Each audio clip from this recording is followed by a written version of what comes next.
me, and I'm sure it's important too. There we go. Okay, so because this is going to be recorded, we're doing it on Zoom. We're going to upload it, then we're going to download it into YouTube, and everybody will have. And what we're going to keep the recording, and it's going to continue on and on and on. So there'll be a list of recordings that are going on.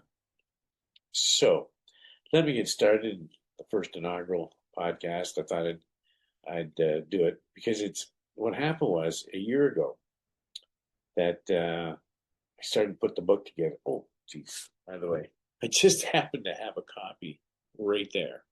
This will transform your life. Beautiful on the inside, the paper. So anyway, so I was putting these quotes together that I've used over the years. Some I remember from back when I was 16, when I was working part time. And it's if you and I can control what goes on inside of us, we'll never be defeated by what goes on outside of us. I don't know why I always remembered that. It just stuck. There's another famous quote I kind of wrote back then when I applied for a job.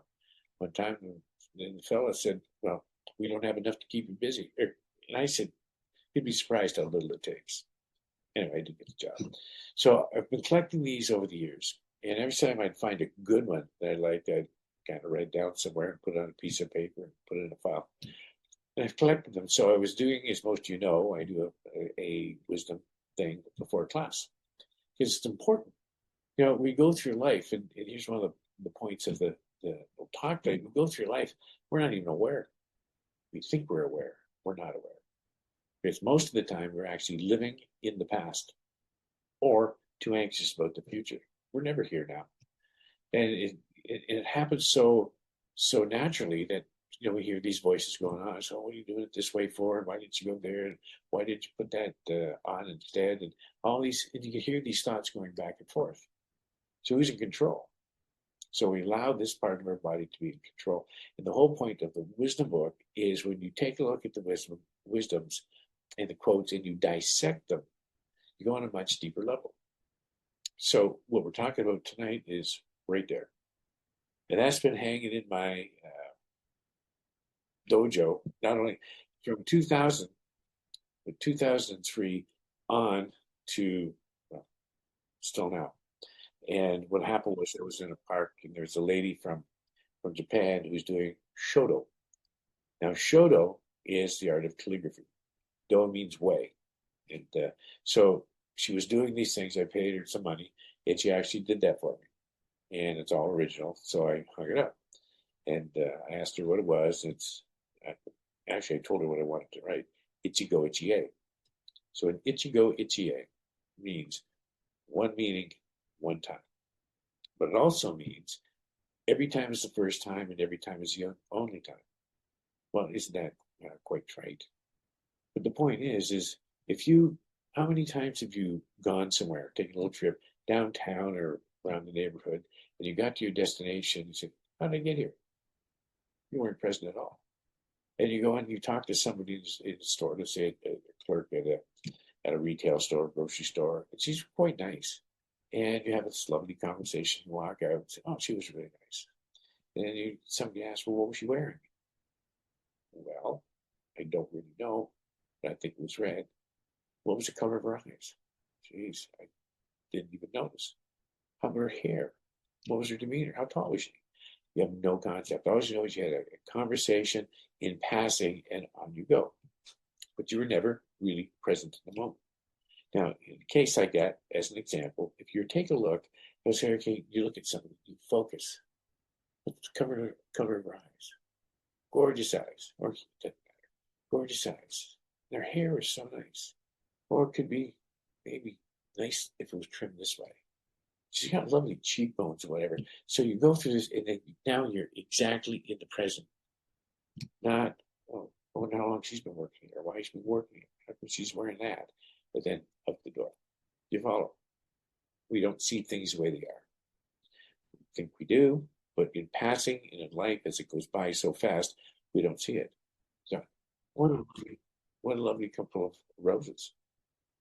Well, have you looked at it? So here's an interesting thing about a flower, or about focusing. So I've been doing a lot of this recently. So you take a look at the flower and you look at it. What's the texture? What's the colors? What's even the smell? So all the five senses, or as many as you can, get into this. All of a sudden, you look right into the roads instead of just like, oh, not nice roads.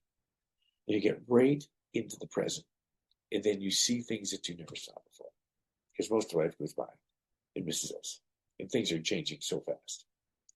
You are changing at 1 million cells per second, and that's 2.2 kilograms or 5 pounds a day. It's a good thing that more and more are being replaced. But that's how fast you change. A second go by, million cells gone. But we're not even aware of it. This is how moments go. So if you break a moment down, I mean, how long is a piece of string? How long is a moment? Is it as long as a thought? Have you ever got into a thought when you're doing something and all of a sudden something else enters your head? Oh, geez, I forgot to do that. Oh, I got to get that done. It's gone. It's over with. And we're never really present. So if you take the first time as the only time, and then that's it. So we're having this conversation, and that last minute is gone forever in eternity. Each breath you have, you breathe now, is the only time it's ever going to happen in all of eternity. It's just it, that one breath. So as you move forward in life, you start seeing things differently. You look at things. And then in addition to that, when you have all these negative thoughts, you have 70,000 thoughts per day, estimated, so the research shows, it depends on the research you follow, but 70,000 thoughts a day, and 95% of them are negative. Guess what's running your life? And all these things that go on, you're going down the road, oh, geez, I forgot this, or that guy's going to cut me off, or how come we got a stupid driver? And you get like this, and you're in stress.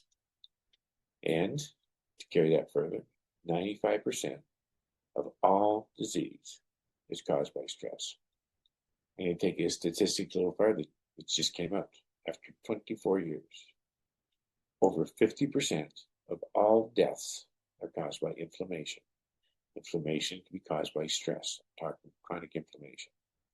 So you see, when you focus on the moment and you take a look at the presence on the good things, then all of a sudden your well-being, your health, and the stress goes away. Because there's a part of your brain that is the amygdala that's controlled by fight or flight, and it will grow or shrink depending on the way you think. Gray matter. By the way, in case you didn't know, there's amygdala. It's actually plural. There's one on either side of the brain, just inside the skull, a little further in from the, and then you've got the hippocampus. Hippocampus will actually grow or shrink depending on the way you think. And just so you know, you have two. Maybe one's hippocampi, I don't know. But the hippocampus is actually two. There's one on each side of the brain. And that's rest and growth. So think about this moment thing as you get into a stressful situation. So I've been doing some practice here, and to me it's brilliant. So in the Qigong class in the last few days and this morning, sit there and talking about how often when you're doing Qigong, it's really nice, it's comfortable, and you're breathing and so on, and your mind goes somewhere. It's not here. And all of a sudden you're missing, or you get thoughts that are coming in while you're doing the breathing. You still get some benefit. But what if you turned and you took that breath and you completely focused on that moment? For example, breathing. If you're breathing, I breathe in through the nose and out through the nose. But what the focus is what's the temperature of the air I'm breathing in? What's the temperature of the air I'm breathing out? So I'm focused on that, so other thoughts don't come in. If they do come in, I go back to focusing on the breathing. When I'm breathing in and out, I'll focus. I can feel the air on the palms of my hands. So the focus on that takes everything else away. Now it's going to come back, all right? Because we've got a long history of habits of these thoughts coming into our head all the time, and every one of you know what I'm talking about. And I'll bet you dollars to a donut. Is it dime for a donut? Or I don't know. That it's happened since this conversation. Now, you haven't, well, you've left me, but you haven't gone far and you haven't stayed long. You just go back, out and back. Thoughts come in all the time. You're not focusing on the moment. But you get what you need, and the rest of it you don't need, you just working, mind's working somewhere else. You follow what I'm saying? So, oh, by the way, Ikebana is a Japanese martial art of flower arranging. You can, and I talked about the Shoto, which is the calligraphy. You can get a black belt in calligraphy, all the way up to 10-degree black belts. And the reason the calligraphy was a stroke is the same, requires the same attention as a sword cut. Just that fine thing. Little segue there. So, Ichi-go, when you're in the moment, and if you learn how to, when you're out of the moment, go back into it. Then when you're talking to somebody, and here's another thing too, in relationships, when you're talking to somebody, my side of my brain, my fighter, my judge, let's call it that. And if you start to judge, if I sense that you're judging something about me, my judge is going to take over, and guess what happens? There's an argument. So if you're on one side of the coin and you see this and you feel the old judge coming up, take a breath. And it's not just taking your breath. Well, you can take your palm of your hand or your fingers, and you just do this. Very lightly touch, and you feel the sensation. When you start to feel the sensation, it takes you out of that and into this moment. Then you can feel the palm of your hand. You feel the ridges, the temperature, the little bumps and so on that are all in the palm of the hand. And it's fascinating if you look at it that way. And then you can look at it and say, man, this is really interesting, palm of the hand. There's different colors. If I do this, it turns white. If I do this, it turns red. How fascinating is that? So this is the focus with touch. So it's tactile, and when looking at it. And when you look at something this close, and you can see the beauty in the palm of a hand. You can see the beauty in anything in life. You look at a tree. Oh, isn't that a pretty tree? Really. Look at the leaves. What's the shape? What's the color, the contrast, the texture, everything, the bark itself. And when you look at something at that level, that depth, you are in the now. And you are very present into that.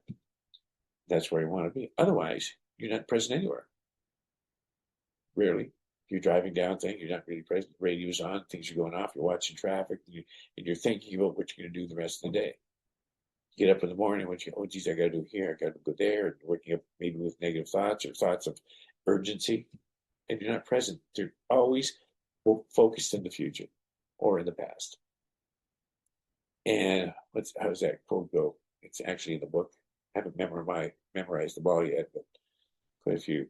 It's that anger or anxiety does not take away tomorrow's, or worry does not take away tomorrow's problems, but it takes away today's peace.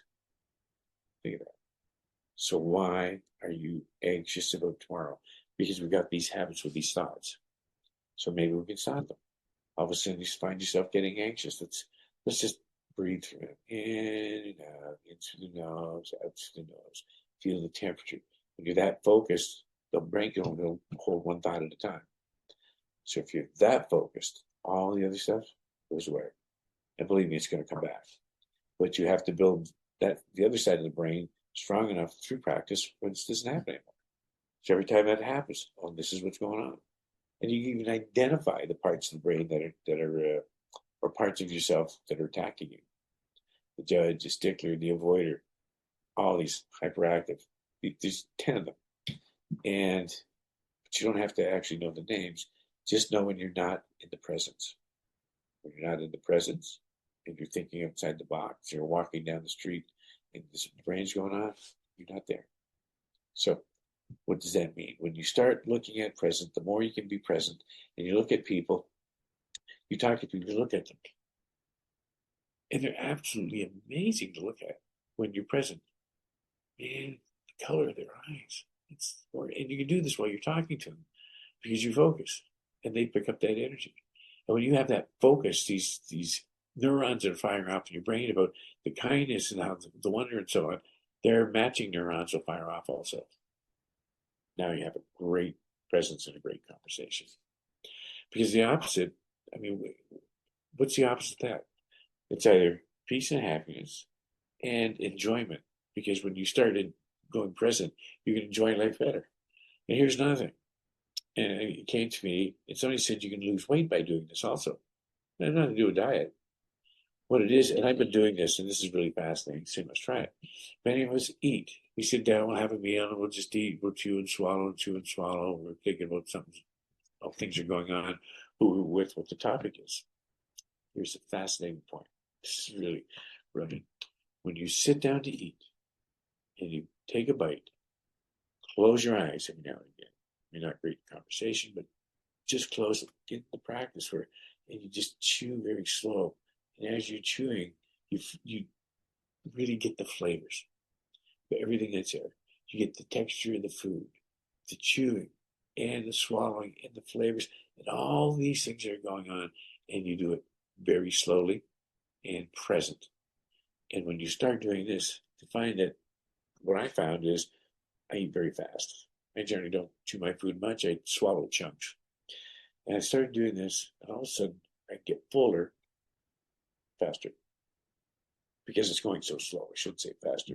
When you start doing this, put them in the present, I can take a bite of a salad with the dressing on it, and you eat it. It's like, oh my gosh, I never really realized things tasted so good. You know, a steak there. Oh, yeah, I felt like Graham Kerr from the Galloping Gourmet, if anybody's old enough to remember him. You know, just, oh, so good. Anyway, some of you might have ever seen like that in your head.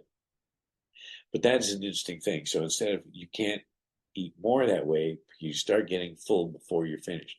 Those who eat fast, all of a sudden they're finished and they're stuffed because the brain hasn't caught up to how much food you've had. But try this. I did bacon and eggs this morning, just a piece of bacon and a pint of eggs and toast. And it's just like you discover new things. But the important thing is that you're present and you start being present in everything that you do. You look at people differently. In a conversation, it's not a question. Most people in a conversation, they want to talk. I mean, right? So I talk. But when you're sitting down and having a conversation, it's like they're not listening to you because they want to. They got something to say and they want to talk. And chances are you're not completely listening to them because you can't wait. If they say something, you can't wait to actually talk yourself. And then, of course, things can actually, volume can go up. Instead of being present and listening to what they say, what are you really saying? And again, what are you feeling? Because you got this sense of energy, right? So you can feel it. Like I said, perhaps the sixth sense, where you can feel the energy because the neurons in their head start triggering the neurons in your head as it goes. And all of a sudden, I can sit down and now we can have a conversation. And when you start having a conversation, you can listen with intensity, with presence, being in the moment. Can you imagine how your life would change if you could be present at all the moments or most of the moments? I mean, it's a big thing to accomplish, but it starts with one thing. It might start with you. It might start when you talk to your partner, just really focused and listening, and in what they want to say, or what they're trying to say, or what they mean, and then you can turn around and do the same thing. What happens is confrontation disappears because Sharon and I, we've gone through similar to this, but this is what we do because everybody's got this, right? Because my side of the brain is negative, wants to engage your side of the brain, which is negative, and it can't wait. So all of a sudden you get frustrated like this. Take a deep breath, focus for a minute, just a breath. Talk in 10 seconds, especially as you get practice this more.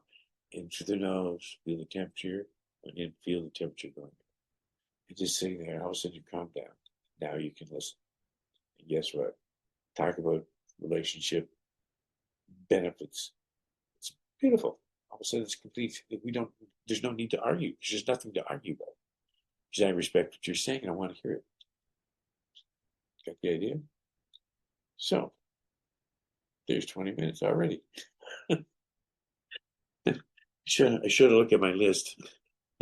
So anyway, any comments?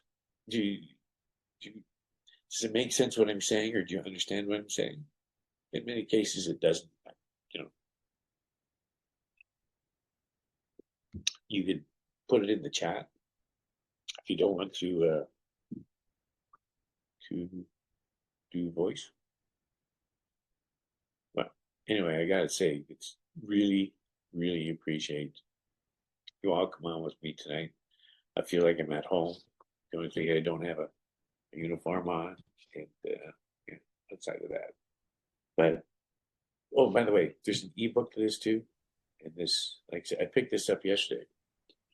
Anyway. Oh, thanks, Wayne. Thanks, Wayne. You've been coming for quite some time now. Some people here longer and some shorter. And some I haven't seen or talked to you quite some time. Still Qigonging. That's good. But yes. I have a question, George, if I can Yes, ask. Uh, please. did you say the original meaning of it was one meaning, one time, is the literal Yes. translation?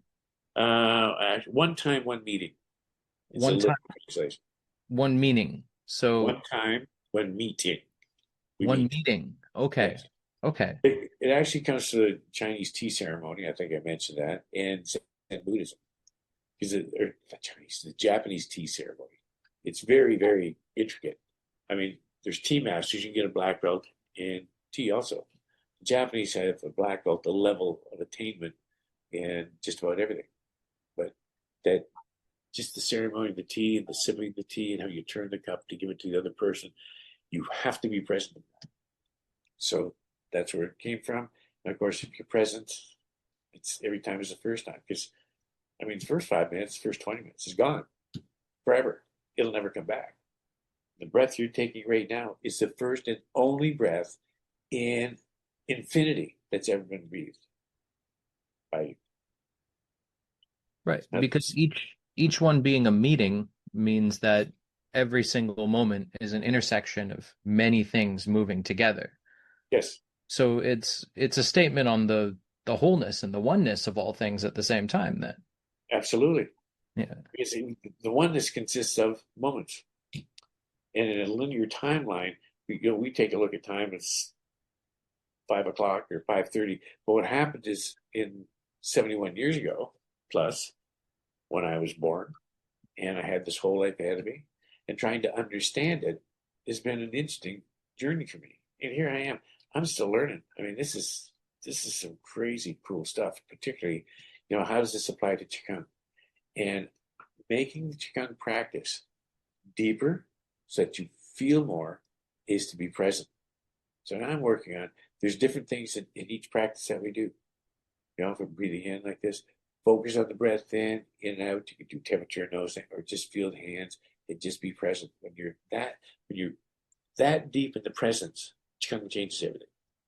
You're now more in the spiritual side of things, the energetic side of things, as opposed to the physical.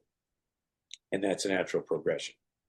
So, but if you don't go to that side, it's going to be a long time before you get there because you don't know it's there. I mean, the deeper side of things. All you know is that I just keep feeling better all the time. So that's my next thing. We're doing it this morning, and as I'm doing it, it's coming to me. All these different things that we do takes us to a whole different level.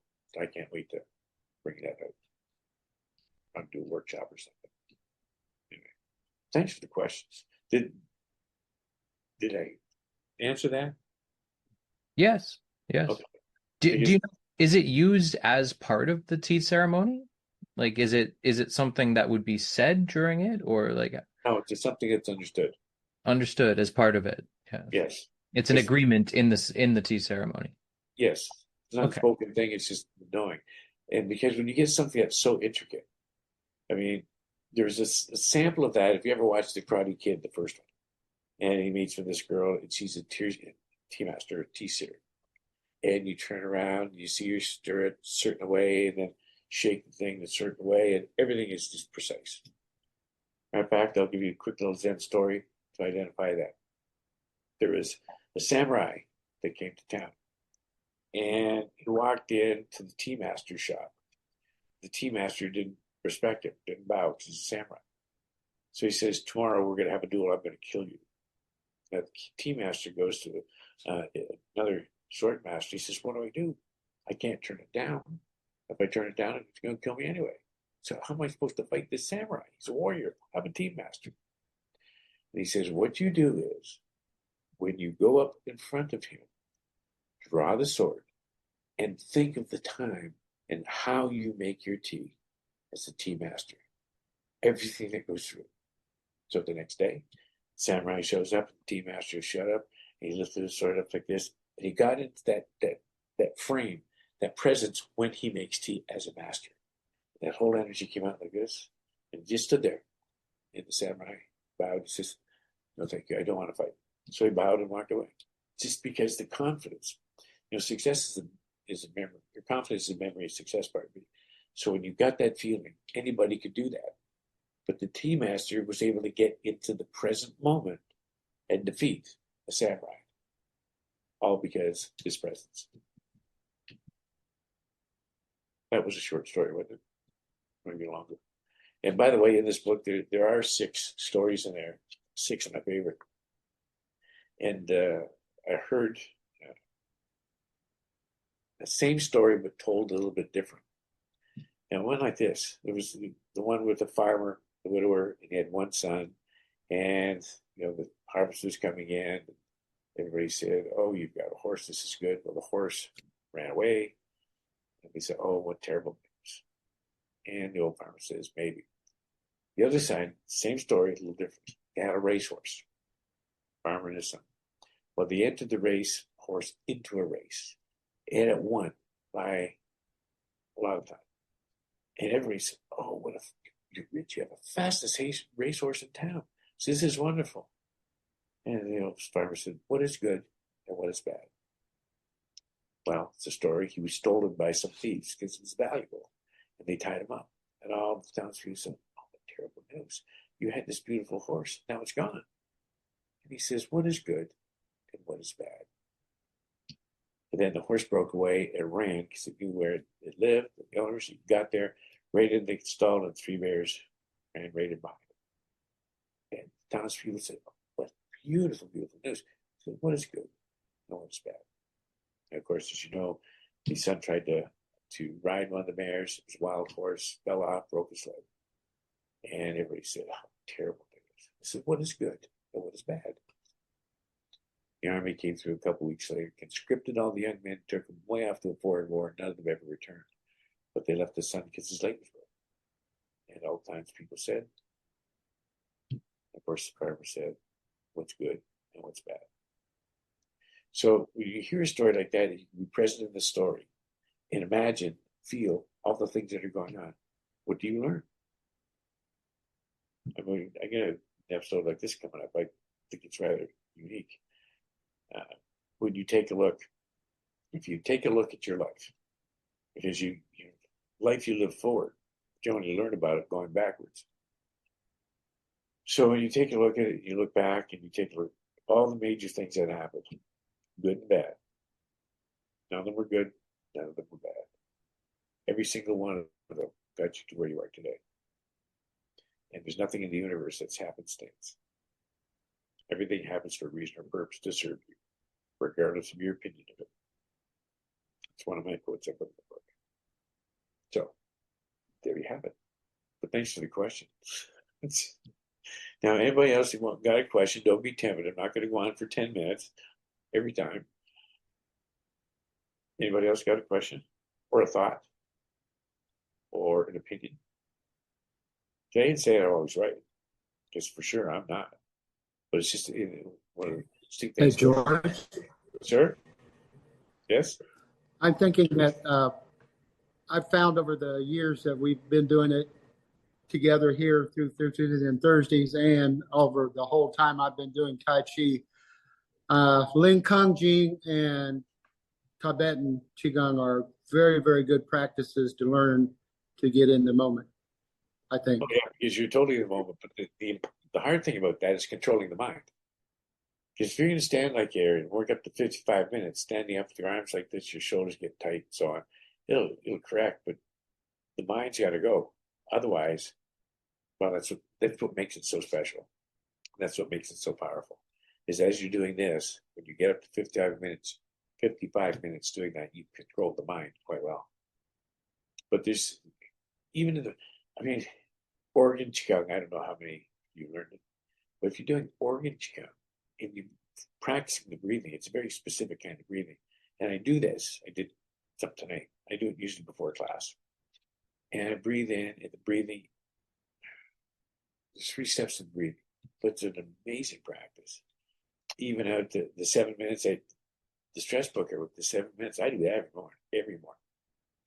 In the summertime, spring, late spring, summer, and even the early fall. I do that on the grass in the backyard here, and I do it barefoot. And I'm standing here like this, and it's grounding. So I bring in some energy from the earth. It's amazing how long it sustains you throughout the day. And until people don't realize that they do it, and all of a sudden you go a little further, and all of a sudden, hey, geez, I'm feeling great this afternoon. I'm usually tired in the afternoons. And so all these things are part. But you got 24 hours a day. What are you going to do with your time? Well, I'm going to sit down and have a coffee. I'm going to sit down and have a beer. I'm thinking, get in the lawn chair, just have a little snooze and so on. And then 7 minutes or 8 minutes doing this, what do you get out of it? It's interesting. People know the price of everything, the value of nothing. You think about that. What's the value of this? What's its price? So value doesn't have to be, measured by dollars. Value can be measured what goes on inside you. So I'm just having a lovely time. Thank you. All right, so I guess we're going to go now and wrap it up. Again, thank you so much for coming. I appreciate it. I feel so much better now. I hope we see you at the next one, because the next one's so much better than this one. As you just said. So Thank you, George. Thanks, You Ryan. did great. You did great. Well, I'm glad you enjoyed it. Now I'm getting deeper in Yep. these things. I know where to go. Yeah. Thanks. Take care, everybody. Thanks, George. Don't too much. Yeah. I love you today. Thanks. Bye-bye.